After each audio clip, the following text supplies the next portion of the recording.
I'm just going to have Tony do a little walk around on this. Notice that this one has, that most of them don't, is the safety tech package.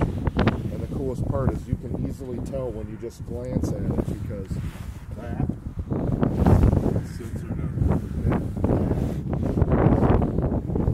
it's blatantly obvious. I mean, what does this tell you here? View camera. That means it's got the camera here.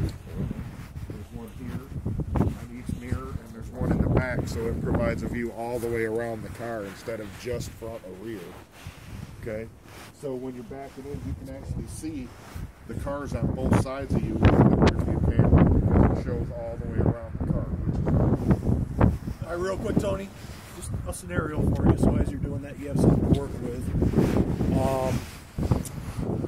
45-year-old guy, married, 2 kids.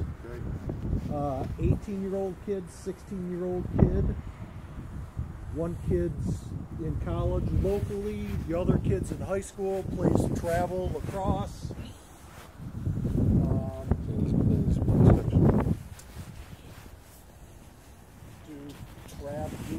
Traveling in the summer. One of the things that you're going to be really impressed by is this has forward collision warning with stop assist, but it also has adaptive cruise control. That's operated right here through this sensor. What that does is it provides a radar beam out front of the vehicle. So when you're going down the highway, when you're traveling, like your daughter has her lacrosse match across the state, you're on the highway a lot, obviously. So when you're going down the highway and you're going a little faster than the car in front of you and you're getting closer, that sensor actually slows, it reads the car in front of you that you're approaching. It will slow the vehicle down, match the speed of that vehicle, even with the cruise set, so you can't get too close to it when you're not, if you're not paying 100% attention. But as soon as you turn lanes, turn over into the other lane, it speeds right back up to what you had the cruise set at and passes the vehicle. That's one of the coolest features they've done in a long time. But on low speed, if I was to take and get in this car right now and drive straight at that building at 10 miles an hour, it's going to read that I'm going to hit that building. It's going to apply brake pressure by itself. Okay, it's going to give you a bunch of visual and audible warnings in the dash and across the stereo system. But once you get too close, it's going to slam the brakes because it doesn't want you to kill it. Basically, it's not going to let you run into this stuff. You know, it's really nice. Now, what if I wanted to use just a regular old-fashioned cruise control? You most certainly can turn that off. Okay, the adaptive part is adjustable. Okay, I would say don't, but it's personal preference. You know, and that's one thing that Chrysler's really good at. They give you the option of using it or not using it. A lot of manufacturers make, you know. But on top of it, for safety, for at nighttime, okay, you're driving on the road a lot. This is, you know, these are the LED lights, those really super bright ones that you see on these new modern cars. Even in the day, they're almost blinding. And if you look at the way they're shaped, you can see from angles all the way over to here that those are turned on. It's all about visibility, but you also have side markers. Those are actually lit up at night. So even if someone is coming up toward the side of you, you have a visual pattern of where the front and the rear of the vehicle is, because you have the tail light, the marker lights, and the LED lights that show you how long the vehicle is and it's in your way, which is really convenient. Then the cargo area is fantastic, but I don't know why that roof racks up like that, but that's all right. If you have a lot of people in the car and you're carrying a lot of gear on one of your trips, there is an available roof rack, but it's supposed to be stowed, but I'll show you how that stows.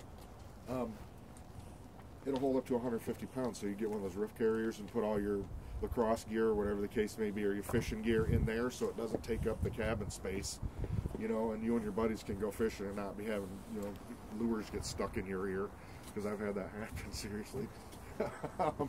Then when you walk around the back, we have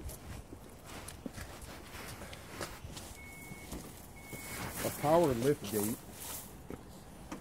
I think It's supposed to go up. Oh, yeah. So, if you look here in the rear, this is your cargo area, which is normal if you have all 7 seats up and are usable. But this is really cool because on this particular package, these rear seats are power. Okay? That's cool. So if you need the extra space, like up to the front, like you are going on a trip and need to store gear in here, it's really, really difficult. Right here is a button that says stow. Oh. Watch this.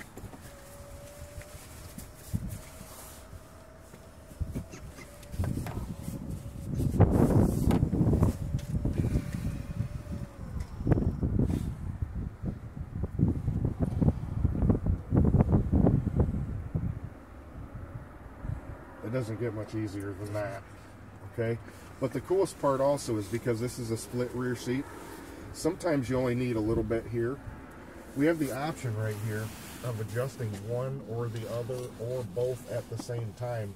For instance, if I just want to put the right seat up, I click the right button and I hit normal, and it will only operate the seat that I choose it to operate. So we still have all the storage, but we also have an extra seat, which is really nice. So now we have 5 passenger seating, but if I put this one up, we have 6 passenger seating. Okay, which is, you can adapt this thing to any way you could possibly use it. And the one thing that I point out, let's say you go to the home store and you need to buy some 2x4s, you know, and for something you're doing at the house, you can buy 8-footers. Okay, if I was to put this seat down like it is and that seat stowed in the floor, I can put 8-footers flat right here, and I still have 4 seats in the car. So, you know, that's just convenient. However you need to use it that way. You know, there's hundreds of different configurations. 8 foot with the door shut? 8 foot with the lift gate shut. Yes. Is that where the spare tire goes back there? That is exactly where that would be if it is equipped with a spare tire. It also could be equipped with an in-cabin vacuum system. And honestly, I believe this one's the vacuum system because it says stow and vac right there. So I'm going to honestly say it doesn't have a spare tire right now. Okay. So if I don't have a spare tire, what happens if I get a flat? You have 5 years, 100,000 miles on the roadside assistance through the warranty that's on the vehicle. So all you do is call a phone number and they send a tow truck out there to take care of the problem. You don't even have to get your hands dirty. It's really convenient.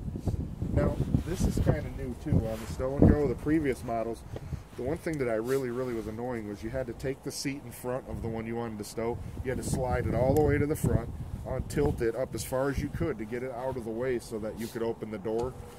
And a lot of people complained about that, so they added a new feature right here on the inside. There's a button that does that for me.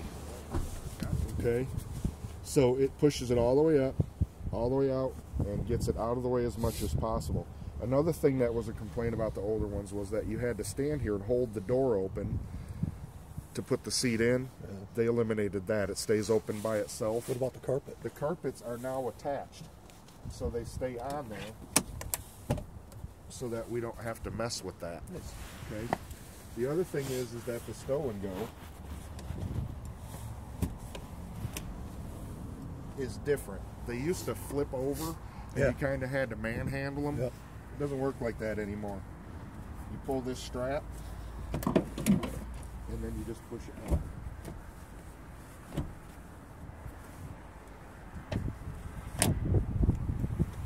That's a big improvement on the old system. It's a huge improvement. It's just as simple to take them back out though. Okay. You stand the door up and you pull on this strap just like we did on the other one. That's it. And then you just set them up.